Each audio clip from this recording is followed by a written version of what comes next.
Subscribe करने के बाद घंटा बजाएं ताकि आप दूसरा अपडेट घंटा भी मिस ना कर पाएं।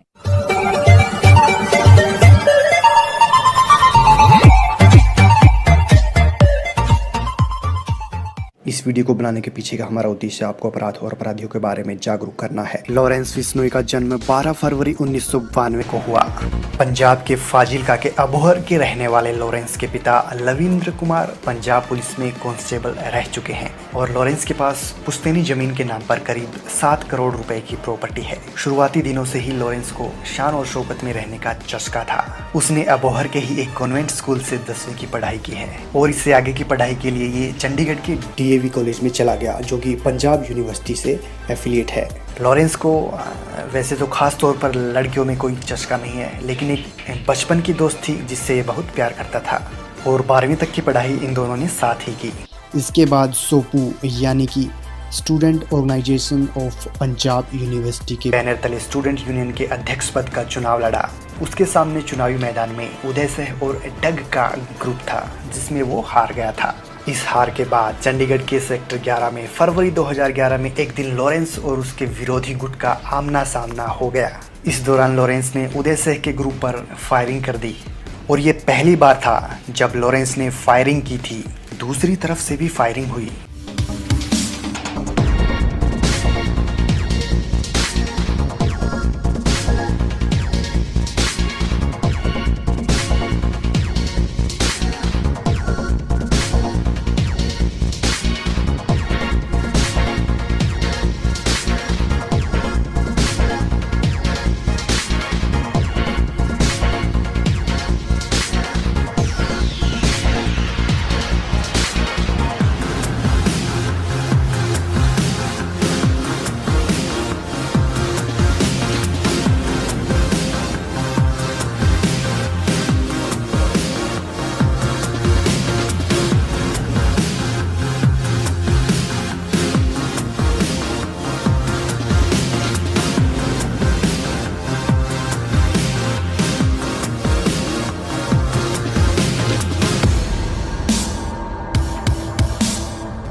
सूत्रों की मानी तो दूसरे पक्ष ने लॉरेंस की प्रेस। इसी केस के बाद लॉरेंस ने अपराध की दुनिया में केस दर्ज कर दिया गया।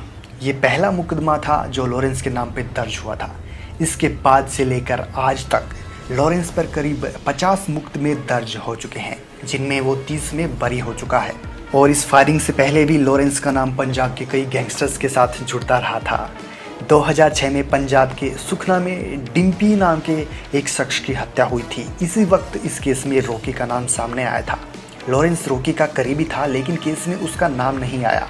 2011 में फिरोजपुर में एक फाइनेंसर के साथ लूट हुई थी, जिसमें लॉरेंस का नाम तो सामने आया, लेकिन उस पर केस दर्ज नहीं हो सका था।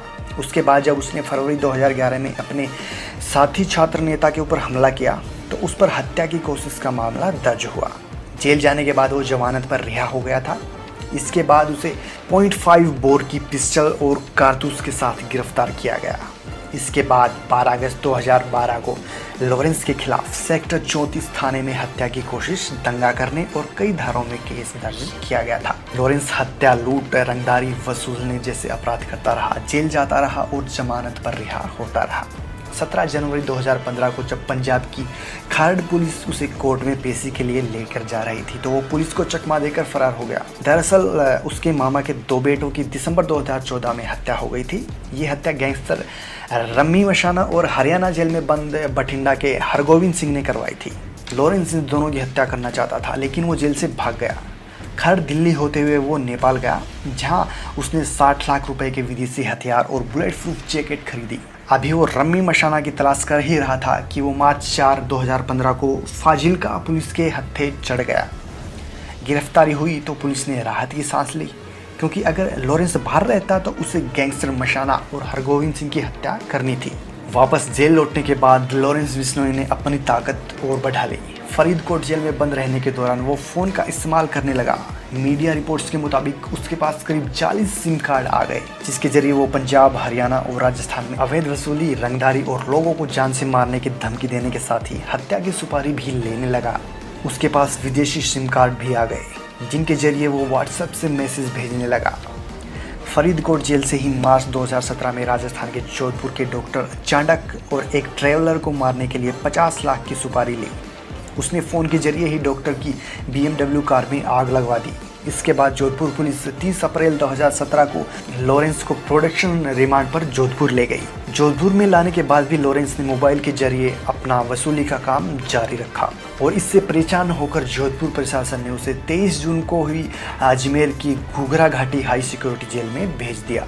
और ये अजमेर की जेल भी ऐसी वैसी नहीं, राजस्थान में काले पानी की सजा मानी जाती है ये जेल, और जहाँ पर पूरे राज्य के कुख्यात अपराधी बंद हैं। अपराधियों के लिए ये जेल इतनी सख्त मानी जाती है कि कुख्यात आनंदपाल इस जेल में पेशी पर जाने के दौरान फरार हो गया था। इसी जेल में राजस्थान के कुख्यात आनंदपाल के गैंग के शूटर भी थे। इस जेल में आने पर लॉरेंस की मुलाकात आनंदपाल के भाई से हुई। आनंदपाल के एनकाउंटर में मारे जाने के बाद आनंदपाल का गुट कमजोर पड़ गया था। लॉरेंस ने इस गुट को अपनी ताकत दी। जिस अजमेर जेल में जाने से अपराधी खौफ खाते थे, लॉरेंस वहाँ भी पूरी मौज में रहा।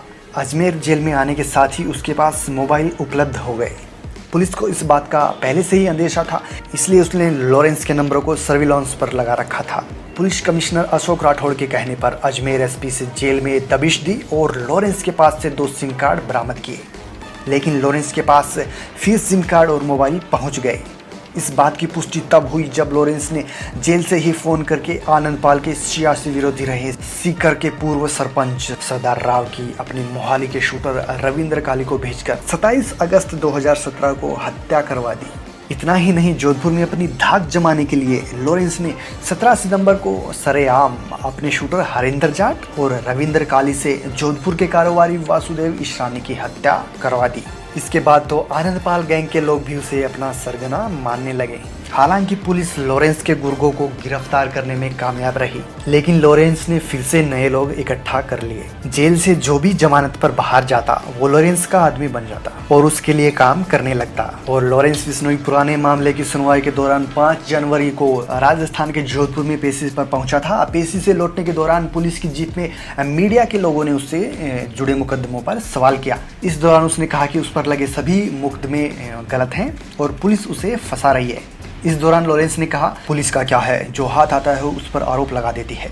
आज मुझ पर आरोप लगा है, कल और कोई पकड़ा जाएगा तो उस पर आरोप लगा देंगे। मैं तो एक स्टूडेंट हूँ, मेरा आपराधिक मामलों से कोई लेना देना नहीं है। अपराध क्या होता है यह तो जब सलमान खान को यहीं मारूंगा तो पता चलेगा। मैं तो स्टूडेंट पॉलिटिक्स में था और उसके बाद पुलिस वालों ने बना दिया, बिना मतलब अलग अलग केसों में इन्वॉल्व करके। जब ये केस हुआ मतलब पुलिस कस्टडी में था, इस केस में इन्वॉल्व करके बिना मतलब। लेकिन पूरा ऐसे लग रहा है कि कहीं ना कहीं आप भाग जाएंगे, पुलिस इतनी सिक्योरिटी आपकी है। जब हम करेंगे तो पता लग ही जाएगा। सलमान खान का करेंगे, मारेंगे ही जाएंगे, जोधपुर में मारेंगे तो पता लग जाएगा इनको। अभी तो मैंने कुछ किया ही नहीं, अभी नहीं मतलब इन्वॉल्व कर रहे हैं। आपकी कोई मंशा है क्या भागने की? मंशा नहीं है, जब मंशा हुई तो भाग भी जाएंगे, अभी मंशा ही नहीं है। इसके बाद जोधपुर में खास तौर पर सलमान खान की सुरक्षा बढ़ा दी गई थी।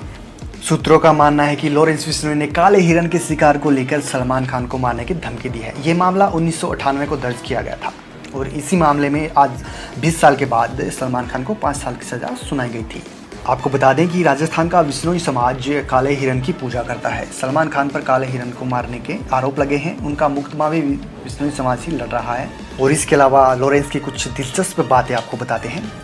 लॉरेंस बिश्नोई भगत सिंह का फैन है और उसका फेसबुक पर स्टेटस है, समाज सेवा इन डिफरेंट स्टाइल। उसके पास हर तरह की महंगी पिस्तौलों का बेड़ा है। वो पहले भी कॉलेज के ज़माने में हवाई फायरिंग कर चुका है, जिससे उसका काफ़ी रुतबा बन गया था। अगर आप ऐसे ही वीडियोज और देखना चाहते हैं तो आप बने रहिए हमारे साथ सब्सक्राइब करके। वीडियो अच्छा लगा है तो इसे लाइक कीजिए और शेयर कीजिए। Thank you very much.